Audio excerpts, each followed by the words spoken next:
ഇത് കഴിഞ്ഞ ദിവസമായിരുന്നു കുംഭമേളയിലൂടെ വൈറലായ സുന്ദരിയായ മൊണാലിസ എന്ന് പറയുന്ന കുട്ടിയുടെ വിവാഹം കേരളം സാക്ഷ്യം വഹിച്ചത്. MV ഗോവിന്ദൻ ഉൾപ്പെടെയുള്ളവർ ഈ വിവാഹ ചടങ്ങിൽ പങ്കെടുക്കുകയൊക്കെ ചെയ്തു. പക്ഷേ വീട്ടുകാരുടെ എതിർപ്പിനെ തുടർന്നായിരുന്നു അവരിവിടെ വന്ന് വിവാഹം കഴിച്ചത്. എന്നാൽ ഇതിനെ ഇവരുടെ വീഡിയോ അല്ലെങ്കിൽ ഇവരുടെ വിവാഹ വീഡിയോ ഒക്കെ സോഷ്യൽ മീഡിയയിലടക്കം മാധ്യമപ്രവർത്തകരൊക്കെ റിപ്പോർട്ട് ചെയ്തതിന് തൊട്ട് പിന്നാലെ അവിടെ ഒരു സൈബർ ആക്രമണം നടന്നു. വേറെ ആരുമല്ല, സംഘപരിവാറിൻ്റെ, അതായത് ഈ കുട്ടിക്ക് പ്രായപൂർത്തിയായിട്ടില്ല, ഇത് പോക്സോ കേസാവും എന്ന രീതിയിലും പിന്നെ ഇവര് മൊണാലിസ മുഹമ്മദ് ആണല്ലോ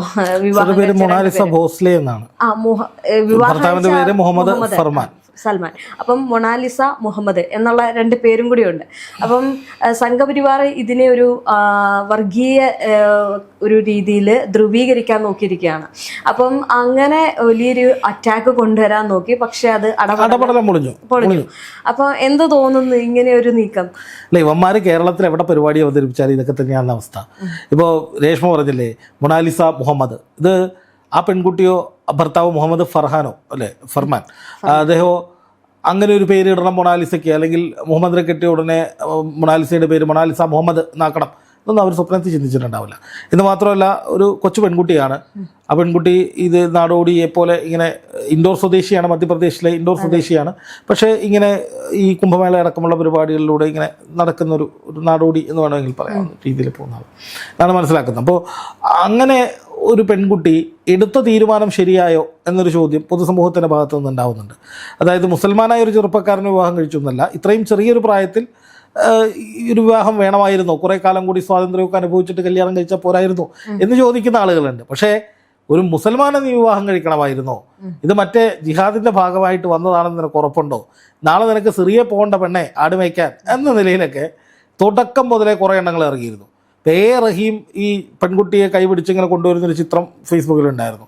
അതിനിടയിൽ വന്നിട്ട് റഹീം നമ്മുടെ ഞമ്മൻ്റെ ജാതിയാക്കി, അല്ല ഞമ്മൻ്റെ മതമായതിൻ്റെ സ്നേഹമാണ് റഹീമിന്, ഇനി നേരെ ആട് മേയ്ക്കാൻ വിടുകയാണ് എന്നൊക്കെ പറഞ്ഞിട്ട് സംഘപരിവാർ ഗ്രൂപ്പുകളിലൊക്കെ വലിയ ട്രോളുകളായിരുന്നു ആദ്യഘട്ടത്തിൽ. എന്നിട്ട് ഒരു ഘട്ടം കഴിഞ്ഞപ്പോഴാണ് ഈ പെൺകുട്ടി പ്രായപൂർത്തിയായിട്ടില്ല എന്ന് പറഞ്ഞിട്ട് ഈ ഹിന്ദു ഐക്യവേദിയോ അങ്ങനെ കുറേ സംഘടനകളുണ്ടല്ലോ, അതിൻ്റെയൊക്കെ അങ്ങനെ ഏതോ ഒരു സംഘടന, അങ്ങനെയുള്ള കുറച്ച് സംഘടനയുടെ ആൾക്കാരൊക്കെ, പിന്നെ ഈ RV ബാബു എന്ന മറ്റു ഒരുത്തരുണ്ട്. ഇവനൊക്കെ എന്താണ്, മനുഷ്യനാണോ എന്താണോ എന്ന് അറിയില്ല, പക്ഷേ ഇവൻ്റെയൊക്കെ വർത്താനം സംഘപരിവാർ ഗ്രൂപ്പുകളിലൊക്കെ വ്യാപകമായിട്ട് ഷെയർ ചെയ്യുന്നുണ്ട്. മൊണാലിസ ഒളിച്ചോടി വന്നത് ഒരു മുസൽമാനൊപ്പമായതിനാൽ മാത്രമാണ് CPM നേതാക്കൾക്കും മാധ്യമങ്ങൾക്കും ഇത്ര ആവേശം. ഇവരെല്ലാം ശക്തമായി വിമർശിച്ച കുംഭമേളയിലൂടെ ശ്രദ്ധ നേടിയ ഒരു ഹിന്ദു യുവതിയെ ഒരു മുസ്ലിം യുവാവിനെ കൊണ്ട് വിവാഹം കഴിപ്പിക്കുമ്പോൾ കിട്ടുന്ന മാനസിക സുഖമാണ് ഇവരുടെ ലക്ഷ്യം. രക്ഷകർത്താക്കളെ പറ്റിച്ച് ഇതുപോലെ ഒളിച്ചോടി വന്ന ഒരു മുസ്ലിം യുവതിയെ ഒരു ഹിന്ദു യുവാവിനെ കൊണ്ട് വിവാഹം കഴിപ്പിക്കുന്നതിന് നേതൃത്വം നൽകാൻ ഗോവിന്ദൻ സഖാവും കൂട്ടരും തയ്യാറുണ്ടോ എന്നുള്ളതാണ് ഒരു ചോദ്യം. ഇങ്ങനെയുള്ള കുറേ ആളുകൾ കുറേ ചോദ്യങ്ങളുമായിട്ട് ഇറങ്ങിയിട്ടുണ്ടായിരുന്നു. ക്രിമിനൽ കുറ്റവാളികളെ അറസ്റ്റ് ചെയ്യുക, മെട്രോമൻ എന്ന് പറയുന്ന ഒരു സംഘപരിവാർ പേജുണ്ട്, അതിൽ വന്നേക്കുന്നത് വലിയ പോസ്റ്ററാണ്. ക്രിമിനൽ കുറ്റവാളികളെ അറസ്റ്റ് ചെയ്യുക, അറസ്റ്റ് ചെയ്യേണ്ടവർ ശിവൻകുട്ടി, റഹീം, ഗോവിന്ദൻ മാസ്റ്റർ, ക്ഷേത്രഭാരവാഹികൾ, ഭർത്താവ്, 18 വയസ്സ് പൂർത്തിയാകാത്ത ഹിന്ദു പെൺകുട്ടിയുടെ വിവാഹം നടത്തിയ ക്രിമിനൽ കുറ്റം, ശൈശവ വിവാഹത്തെ പ്രോത്സാഹിപ്പിച്ചവരെ അറസ്റ്റ് ചെയ്യണം. അനിൽ വിളവിലോ ഏതൊരുത്തൻ, ജനറൽ സെക്രട്ടറി VHP കേരളം, ഇങ്ങനെയുള്ള ഓരോരുത്തന്മാർ ഇത് ക്രിമിനൽ വിവാഹമാണെന്നൊക്കെ പറഞ്ഞ് ഓരോ ഗ്രൂപ്പുകളിൽ പോസ്റ്റ് ഇടുന്നു. ഇവരൊക്കെ ഇപ്പോൾ പോക്സോ കേസിൽ അകത്തു പോകുമെന്ന് പറയുന്നു, ഇത് ലവ് ജിഹാദാണെന്ന് പറയുന്നു, ഈ പെണ്ണിനെ തട്ടിക്കൊണ്ടു പോകാനുള്ള ശ്രമമാണെന്ന് വരെ സംഘപരിവാർ ഗ്രൂപ്പുകളിലൊക്കെ വലിയ പ്രചാരണം നടന്ന് ഇന്നലെ രാത്രി ജനൻ TV ഒക്കെ ഇത് വലിയ വാർത്തയാക്കി. ജനൻ TV ചർച്ച പോലെ ഈ യുവതിയുടെ വിവാഹം, ഗൂഢാലോചന, പോക്സോ കുറ്റം, മറ്റേത് മറിച്ചതെന്നൊക്കെ പറഞ്ഞ് വൻ ഒച്ചപ്പാടും പോകണം. എന്നിട്ട് എന്താണ് സംഭവിച്ചത്? അല്ല, ഇവർക്കൊരു ബോധമില്ല ചെയ്തു. അതായത് ഒരു പെൺകുട്ടി ഇത്രയും വൈറലായി, എല്ലാവർക്കും അത്യാവശ്യം അറിയാം, ഈ മൊണാലിസിനെ അറിയാം.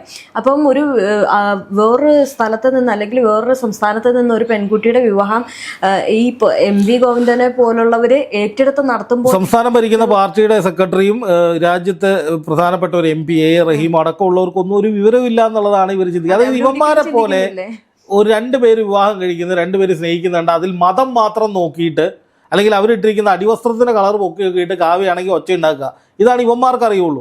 പക്ഷേ ഇവിടെ വിദ്യാഭ്യാസവും വിവരമുള്ള ജനതയാണ്. സ്നേഹിക്കുന്ന മനസ്സുകൾ ഒന്നിച്ചേക്കുന്നതിൽ അവർക്ക് ഇവിടുത്തെ ജനങ്ങൾ ഒരു തടസ്സവും ഉന്നയിക്കില്ല. അപ്പോൾ ഇവിടെ ഒരു വിവാഹം നടക്കുമ്പോൾ അതിന് വേണ്ട നിയമ നടപടിക്രമമുണ്ട്. മറ്റവന്മാർ അടിവസ്ത്രത്തിൻ്റെ കളറും ജാതിയും മതവും ഒക്കെ ആയിരിക്കും ചെയ്യുക, പക്ഷേ ഇവിടെ നിയമവ്യവസ്ഥയാണ് ചെയ്യുക. ആദ്യം തന്നെ ഈ പെൺകുട്ടി പ്രായപൂർത്തിയായതാണോ എന്ന് ഇവർ നമ്മുടെ ഇത് നടത്താൻ പോയിട്ടുള്ള ആളുകൾ അന്വേഷിച്ചു. അതിനുശേഷം അതിൻ്റെ രേഖകൾ സംഘടിപ്പിച്ചു. ഈ രേഖകൾ അപ്ലോഡ് ചെയ്താൽ മാത്രമേ ഈ പറയുന്ന രജിസ്ട്രേഷൻ നടക്കുകയുള്ളൂ എന്നേ.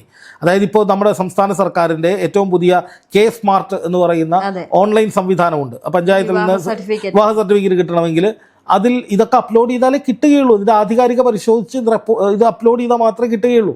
ഇപ്പോൾ ഇവരുടെ കയ്യിലുള്ള ഈ പറയുന്ന സംഘമിത്രങ്ങളുടെ അല്ലെങ്കിൽ ഇതുപോലെ ഒച്ചപ്പാട് ബഹളം ഉണ്ടാക്കുന്ന ഊരും പേരും പറയാത്ത കുറേ നേതാക്കളെന്നും പറഞ്ഞിരിക്കുന്ന കുറേ കിഴങ്ങന്മാരുണ്ട്. ഇവന്മാരെ സംബന്ധിച്ച് മതമാണ് ആദ്യത്തെ പ്രശ്നം. രണ്ടാമത്തെ പ്രശ്നം എന്ന് പറഞ്ഞാൽ ഈ പെണ്ണിൻ്റെ വീട്ടുകാർ ഈ പെണ്ണ് പ്രായപൂർത്തിയായിട്ടില്ലെന്നോ മറ്റോ പറഞ്ഞു എന്ന് പറയപ്പെടുന്നു. അതിൻ്റെ ചില ഓഡിയോസൊക്കെ ഇറങ്ങിയിട്ടുണ്ട്. പക്ഷേ ആധികാരികമായ രേഖ കയ്യിലിരിക്കുമ്പോൾ ഇവർ പറയുന്നതിൽ എന്താണ് അടിസ്ഥാനമുള്ളത്? അതുമാത്രമല്ല, ഈ പറയുന്ന ഓഡിയോ ഇപ്പോൾ ഒരു പെൺകുട്ടി വീട്ടുകാർക്ക് ഇഷ്ടമില്ലാത്ത ഒരാളുടെ കൂടെ ഇറങ്ങിപ്പോകുന്നു. സ്വാഭാവികമായിട്ടും അതിനെ നേരിടാനോ വീട്ടുകാർ തീരുമാനിച്ചാൽ ചെറിയ പെൺകുട്ടികളാണെങ്കിൽ ചിലപ്പോൾ ആ കുട്ടി മൈനറാണ് എന്നൊക്കെ പറഞ്ഞൊരു കേസെടുപ്പിച്ച് ആ ചെറുപ്പക്കാരനെ പിടിച്ചുകൊണ്ട് വന്ന് പോലീസ് സ്റ്റേഷനിലിട്ട് വരട്ടി ആ പെണ്ണിനെ തിരിച്ചു പഠിക്കാനുള്ള ശ്രമങ്ങളൊക്കെ പല സിനിമകളിലൊക്കെ നമ്മൾ കണ്ടിട്ടുണ്ട്. പ്രത്യേകിച്ചും ഈ ജാതീയമായിട്ടൊക്കെ ഉയർന്നു നിൽക്കുന്ന ആളുകൾ. രാഹുൽ ഈശ്വർ പറഞ്ഞ് ജയിലില് അവിടെ കടന്നൊരു കുട്ടീനെ അതെ, അങ്ങനെയുള്ള ഒരുപാട് വിഷയങ്ങൾ നമുക്കിടയിലുണ്ട്. അപ്പൊ ഇതേപോലെയൊക്കെ ആയിരിക്കും ഇവരിങ്ങനെ ഒരു കേസ് അങ്ങ് ഫ്രെയിം ചെയ്ത് ആ പെൺകുട്ടിയെ പേടിപ്പിച്ച് അല്ലെങ്കിൽ ചെറുക്കനെ പേടിപ്പിച്ച് കേസിട്ട് അകത്തിട്ട് അങ്ങനെയൊക്കെ ആയിരിക്കും വിചാരിച്ചിട്ടുണ്ടാവും. പക്ഷേ ഇത് നടത്തിയതാരാ ഈ വിവാഹം? CPM-ന്റെ സംസ്ഥാന സെക്രട്ടറിയും CPM-ന്റെ ബഹുമാനായ MP-യും അടക്കമുള്ള ആളുകൾ മുൻകൈ എടുത്ത് കേരളത്തിൽ വെച്ച് നടന്നൊരു വിവാഹമാണെന്നേ.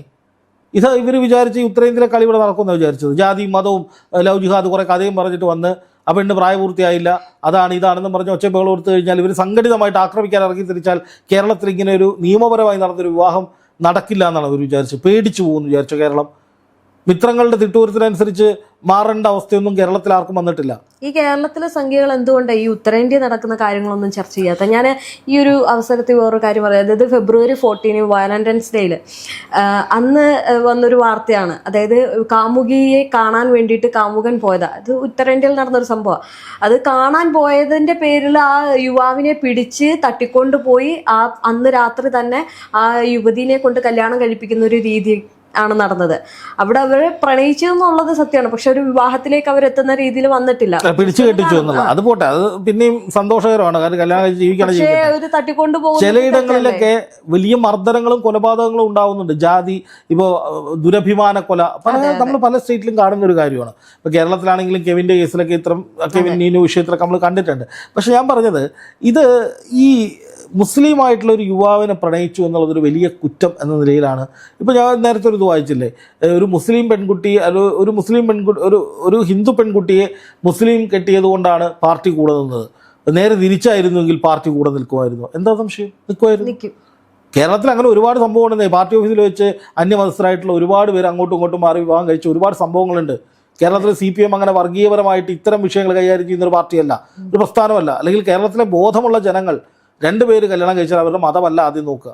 ആദ്യം വിവാഹം കഴിക്കാനുള്ള ഒരു പ്രായമായോ എന്നുള്ളതാണ് ആദ്യം. പിന്നെ അതിൻ്റെ നിയമപരമായ നടപടിക്രമങ്ങളിലേക്ക് കടക്കും. അല്ലാതെ ഇവർ പറയുന്നത് പോലെ ഇങ്ങനത്തെ ഈ മതം ചികഞ്ഞ് വർഗീയത ചികഞ്ഞ് അതൊരു ആളിക്കത്തിച്ച് ഒരു പ്രശ്നം ഉണ്ടാക്കാൻ നോക്കില്ല. എന്തായാലും ഇപ്പോൾ മാതൃഭൂമി ഇതുമായിട്ട് ബന്ധപ്പെട്ടൊരു വാർത്ത ഓർത്തിട്ടുണ്ട്. ഈ സോഷ്യൽ മീഡിയ പ്രചാരണം വസ്തുതാ വിരുദ്ധമാണെന്ന് മാതൃഭൂമി ആധികാരികമായിട്ട് പറയുന്നുണ്ട്.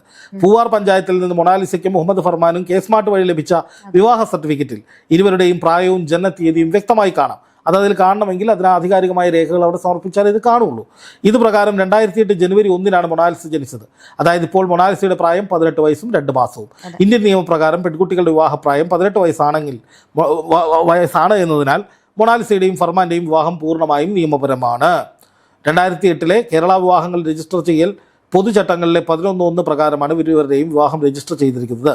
ഇത്തരത്തിൽ വിവാഹം രജിസ്റ്റർ ചെയ്യാനായി ആരാധനാലയങ്ങളിൽ വിവാഹം നടന്നതിൻ്റെ സർട്ടിഫിക്കറ്റിന് പുറമെ വധൂവരന്മാരുടെ തിരിച്ചറിയൽ രേഖകളും പ്രായം തെളിയിക്കുന്ന രേഖകളും ഒപ്പം വേണം.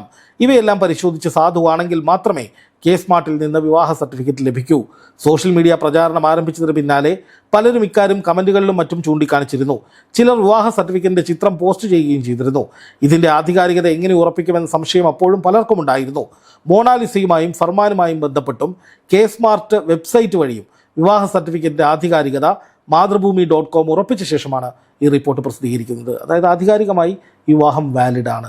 അപ്പോൾ ഇത്രയും നേരം ഈ മതം പറഞ്ഞ് അല്ലെങ്കിൽ CPM റഹീം ഒരു മുസ്ലിം യുവാവായതുകൊണ്ടാണ്, അല്ലെങ്കിൽ ഒരു ഹിന്ദു പെൺകുട്ടിയെ മുസ്ലിമിന് കെട്ടിച്ചു കൊടുക്കാൻ വേണ്ടിയിട്ടാണ് ഈ പണിയൊക്കെ ഒപ്പിച്ചത് എന്ന നിലയിൽ വർഗീയ പ്രചാരണം നടത്തിയവരൊക്കെ ഇപ്പോൾ എന്തു പറയുന്നു? നിയമപരമായി ഒരു വിവാഹത്തിന് സ്നേഹിക്കുന്ന രണ്ട് മനസ്സുകൾ തമ്മിൽ ഒന്നു ചേരുന്നതിന് കൂട്ടുനിൽക്കുകയാണ് CPM ചെയ്തത്. മാത്രമല്ല ഇപ്പോൾ കേരള സ്റ്റോറി എന്ന സിനിമയൊക്കെ ഇറക്കിയിട്ട് കേരളത്തിൽ ഭയങ്കര പ്രശ്നമാണ്, കേരളത്തിൽ ഭയങ്കര കുഴപ്പമാണ് എന്ന രീതിയിലൊക്കെ പ്രചരിപ്പിക്കുന്നവർക്കുള്ള കൃത്യമായ തിരിച്ചടിയാണ് തന്നെ. കേരളത്തിൽ സ്നേഹിക്കുന്നവർക്ക് ഒന്നിക്കാൻ ഒരു തടസ്സവുമില്ല. നിയമവും സർക്കാർ സംവിധാനങ്ങളും ഒക്കെ അതിന് കൂടെ നിൽക്കും. ഇപ്പോൾ കുംഭമേള പോലെ തന്നെ, ഉത്തരേന്ത്യയിലേക്ക് കുംഭമേള പോലെ തന്നെ നമ്മുടെ നാട്ടിൽ ഏറ്റവും പ്രസിദ്ധമായിട്ടുള്ളതാണ് ആറ്റുകാൽ പൊങ്കാല. ഈ ആറ്റുകാൽ പൊങ്കാലയ്ക്ക് അവിടെ വന്നിരിക്കുന്ന സ്ത്രീകൾക്ക് വെള്ളം നൽകിയത് തൊട്ടടുത്ത പള്ളിയിലുള്ള ആളുകളായിരുന്നു. പള്ളി മുറ്റത്ത് ഒരു പൊങ്കാല ഇട്ടു. എന്തെങ്കിലും കുഴപ്പമുണ്ടായോ? അത് മറ്റു മതക്കാരാണെന്ന് പറഞ്ഞ് ഏതെങ്കിലും പള്ളിക്കാർ വല്ല കുഴപ്പമുണ്ടാക്കിയോ? അവർ ഇവരുടെ ഒപ്പം നിൽക്കുകയാണ് ചെയ്തത്. അവിടുത്തെ ഒരു ഉസ്താദ്, ഒരു പള്ളിയിലെ ഇമാം പറഞ്ഞത് നമുക്ക് നോമ്പായിരിക്കും, പക്ഷെ ഇവർക്ക് വേണ്ട ഭക്ഷണം നമ്മൾ കൊടുക്കണം എന്നാണ്. ഇതൊക്കെയാണ് കേരള സ്റ്റോറി. ഇതാണ് യഥാർത്ഥ കേരള സ്റ്റോറി. അങ്ങനെയുള്ള നാടാണ് കേരളം. ഈ കേരളത്തെ മതം പറഞ്ഞ്, വർഗീയത പറഞ്ഞ്, ഭിന്നിപ്പും ദൂഷിപ്പും പറഞ്ഞ് ഭിന്നിപ്പിക്കാനും ഇവിടെ ഒരു സംഘർഷം ഉണ്ടാക്കാനും ഇവിടെ മതം നോക്കിയ ആളുകൾ തീരുമാനങ്ങൾ എടുക്കാനും ഉതകുന്ന നിലയിലേക്ക് ഈ നാടിനെ നശിപ്പിക്കാൻ ശ്രമിക്കുന്നവർ തോറ്റുപോകും എന്നുള്ളതിൻ്റെ ഉദാഹരണമാണ് ഇപ്പോൾ നമ്മൾ കാണുന്ന ഈ സംഭവം. ഈ തെളിവുകൾ പുറത്തു വന്നതോടെ ആർക്കും ഇപ്പം മതം പറയേണ്ട, ആർക്കും ഇപ്പം ഒന്നും പറയേണ്ട. സർവ്വ സംഘപരിവാർ ടീമുകളും മൂലയ്ക്കായി. കാരണം നിയമപരമായിട്ടുള്ള ഒരു വിവാഹത്തെ എന്ത് പറഞ്ഞിട്ട് ഇവർ തടസ്സപ്പെടുത്തും? എന്ത് കുറ്റമാണ് പറയാൻ പറ്റുക? ഇനി ഈ പെൺകുട്ടി പ്രായപൂർത്തിയായില്ല എന്നുള്ളതല്ല ഇവരുടെ പ്രശ്നം, അതൊരു കുഴപ്പമായിട്ട് കണ്ടെത്തിയതാണ്. അതിന്മേൽ പിന്നെ നടന്ന ചർച്ച മുഴുവൻ ലവ് ജിഹാദ്, മുസ്ലിമിന് കെട്ടിച്ചു കൊടുത്തു, അതാണ്. ഇപ്പോൾ നോക്കുക, ലുട്ടാപ്പി ഇതിനുള്ള മറുപടി യഥാർത്ഥ ഹിന്ദുക്കൾ നിനക്ക് തെരഞ്ഞെടുപ്പിൽ കാണിച്ചു തരും. ഓർത്തോ, എൻ്റെ വോട്ട് BJPക്ക്, കുറേ ക്ഷമിച്ചു, ഇനിയാവില്ല, എങ്കിൽ ഞങ്ങൾ ഹിന്ദുക്കളുടെ താമസം വഴിയാതാരോ, ഇനിയൊരു ഇടതിനെ ഹിന്ദുക്കൾ താങ്ങില്ല എന്നൊക്കെ പറഞ്ഞിട്ട് ഒരു ഹിന്ദു പെൺകുട്ടി ഇഷ്ടമുള്ളൊരു മുസ്ലിം ചെക്കനെ കെട്ടിയപ്പോഴത്തേക്കും ഞങ്ങൾ ഹിന്ദുക്കളെ മുഴുവൻ വേദനിപ്പിക്കുന്നേ എന്ന് പറഞ്ഞിട്ട് കിടന്ന് കലറുകയാണ്. ഇതിൻ്റെയൊക്കെ തലച്ചോറിന് പകരം വല്ല ചാണകച്ചോറും ഇടന്നുള്ളത് എൻ്റെ സംശയം. സത്യമായിട്ടും ഇതുപോലുള്ള വിവരക്കേടും മണ്ടത്തരവും വിഡ്ഢിത്തരവും ഒക്കെ പറയാൻ ഈ പൊട്ടന്മാർക്കേ കഴിയുള്ളൂ. ഒരു ഹിന്ദു പെൺകുട്ടി അവൾക്ക് ഇഷ്ടമുള്ള ഒരു മുസ്ലിം പയ്യൻ്റെ കൂടെ പോയി അവരിതിൻ്റെ വിളക്കിന് മുന്നിൽ പോയിട്ട് തൊഴുന്ന ഇതൊക്കെ കാണാൻ പറ്റുന്നുണ്ട്. മുസ്ലിം ചെറുക്കനും അതേപോലെയൊക്കെ ചെയ്യുന്നുണ്ട്. അവർ മനുഷ്യരായിട്ട് ഒന്നിച്ച് ജീവിക്കാൻ തയ്യാറെടുക്കുമ്പോൾ അതിനിടയിൽ പോയിട്ട് ആ മതം പറഞ്ഞിട്ട് അതിന് കൂട്ടുന്ന CPM ഹിന്ദുക്കൾ വോട്ട് ചെയ്യില്ല എന്നൊക്കെ പറഞ്ഞ് പ്രചാരണം നടത്തുന്ന രാഷ്ട്രീയ മണ്ടത്തരം, അല്ലെങ്കിൽ വർഗീയമായിട്ട് എല്ലാത്തിനെയും കാണുന്ന ഈ പറയുന്ന ഇത്തരം നീക്കങ്ങൾക്ക് കേരളത്തിൽ ആയുസില്ല, അല്ലെങ്കിൽ കേരളത്തിൽ നടക്കില്ല എന്നുള്ളത് വീണ്ടും തെളിയുകയാണ്. അതിൻ്റെ ഉദാഹരണമാണ് ഈ ഇൻസിഡൻറ്റ്.